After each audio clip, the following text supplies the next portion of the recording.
beberapa masalah yang sering muncul dalam benak kaum muslim.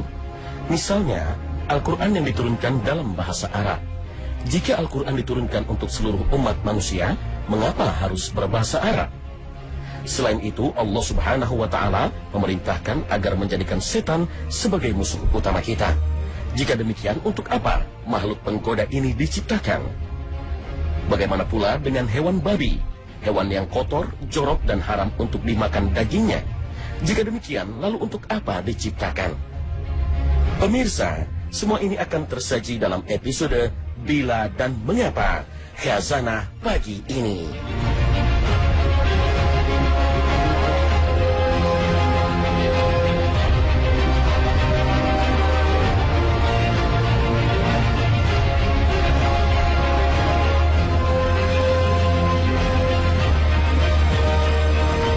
Assalamualaikum warahmatullahi wabarakatuh.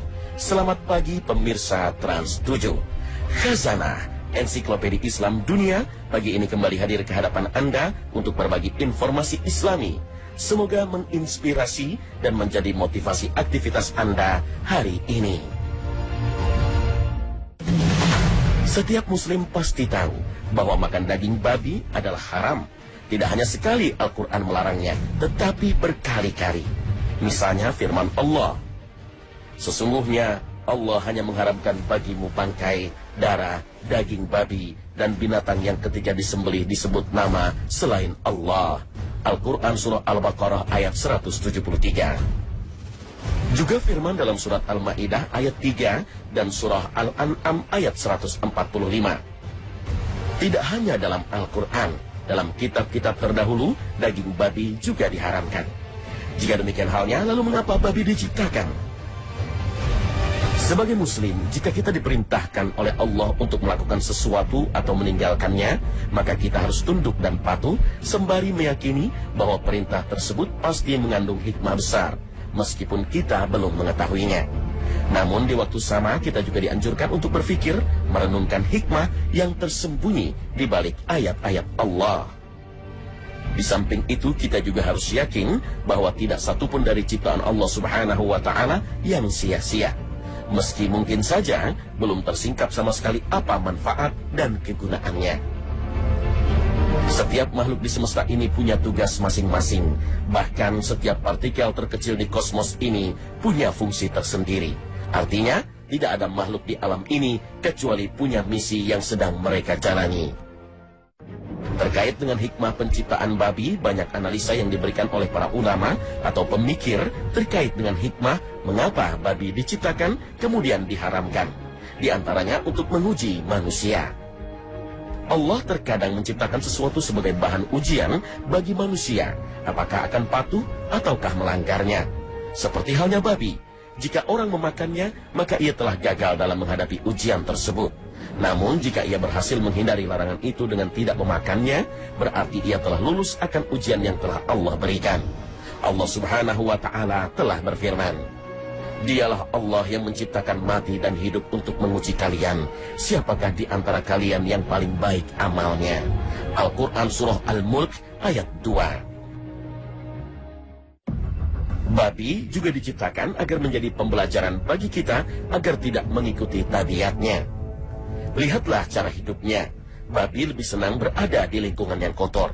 Tak hanya itu saja, babi juga termasuk hewan pemalas dan jorok. Bahkan saking joroknya, babi bisa memakan kotorannya sendiri. Tak jarang seekor babi akan mengencingi dahulu makanannya sebelum disantap. Menariknya, babi termasuk binatang yang rakus, karena apapun yang ada di depannya akan langsung dilahap. Entah itu sampah ataupun kotoran. Bahkan, sebagian peneliti hewan mengatakan bahwa demi memuaskan hasrat makannya, terkadang babi akan memuntahkan makanan yang baru ia makan, lalu memakannya kembali. Tentu dengan sifatnya yang jorok, malas, sekaligus kotor, menjadikan kita harus menjauhi segala tabiatnya. Karena jika tidak, apakah rela jika kita disamakan dengan binatang ini? Karena karakter dan perilaku seperti itu, babi juga bisa dianggap sebagai cleaning service gratis yang membersihkan wajah bumi dari pelbagai bentuk kotoran. Oleh karena itu, dengan menyadari fitrah penciptaannya, ia melahap kotorannya sendiri dan kotoran manusia. Andai saja kotorannya yang tercecer itu tidak dilahap kembali, maka siapa lagi yang akan memungutnya? Kotoran, sampah, dan limbah manusia merupakan isu global yang butuh penanganan serius dan belum terpecahkan sampai pada detik ini. Oleh karena itu, puji syukur pada Allah yang membantu kita mengatasi masalah rumit ini. Babi itu tahu diri, bahkan ikut sibuk dan turut andil mengentaskan polusi udara yang disebabkan ulah tangan kita sendiri. Dengan demikian, sebenarnya babi bukan ancaman bagi kita. Bahaya yang datang darinya lahir dari ulah tangan-tangan jahil. Seandainya kita tidak menyentuhnya, maka ia pun dengan sendirinya enggan menyakiti kita. Akan tetapi, kita bisa sakit karena telah mengabaikan aturan ini. Biarkan dia menjalankan misi kebersihan di muka bumi sesuai fitrahnya. Biarkan hewan babi itu membantu kita menjaga kebersihan. Dan jangan sekali-kali menyakiti mereka dengan menyembelih dan memakannya. Sembari meyakini bahwa perintah tersebut pasti mengandung hikmah besar, meskipun kita belum mengetahuinya. Namun di waktu sama kita juga dianjurkan untuk berpikir, merenungkan hikmah yang tersembunyi di balik ayat-ayat Allah.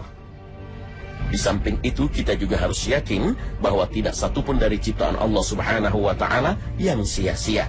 Meski mungkin saja belum tersingkap sama sekali apa manfaat dan kegunaannya. Setiap makhluk di semesta ini punya tugas masing-masing. Bahkan setiap partikel terkecil di kosmos ini punya fungsi tersendiri. Artinya, tidak ada makhluk di alam ini kecuali punya misi yang sedang mereka jalani. Terkait dengan hikmah penciptaan babi, banyak analisa yang diberikan oleh para ulama atau pemikir terkait dengan hikmah mengapa babi diciptakan kemudian diharamkan. Di antaranya untuk menguji manusia. Allah terkadang menciptakan sesuatu sebagai bahan ujian bagi manusia, apakah akan patuh ataukah melanggarnya. Seperti halnya babi. Jika orang memakannya, maka ia telah gagal dalam menghadapi ujian tersebut. Namun, jika ia berhasil menghindari larangan itu dengan tidak memakannya, berarti ia telah lulus akan ujian yang telah Allah berikan.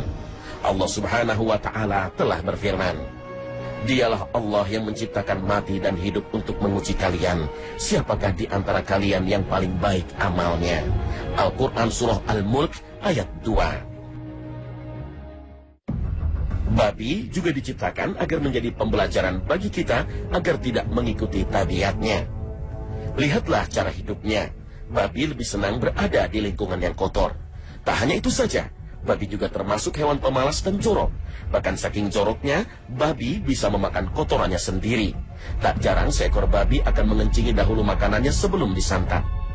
Menariknya, babi termasuk binatang yang rakus, karena apapun yang ada di depannya akan langsung dilahap. Entah itu sampah ataupun kotoran.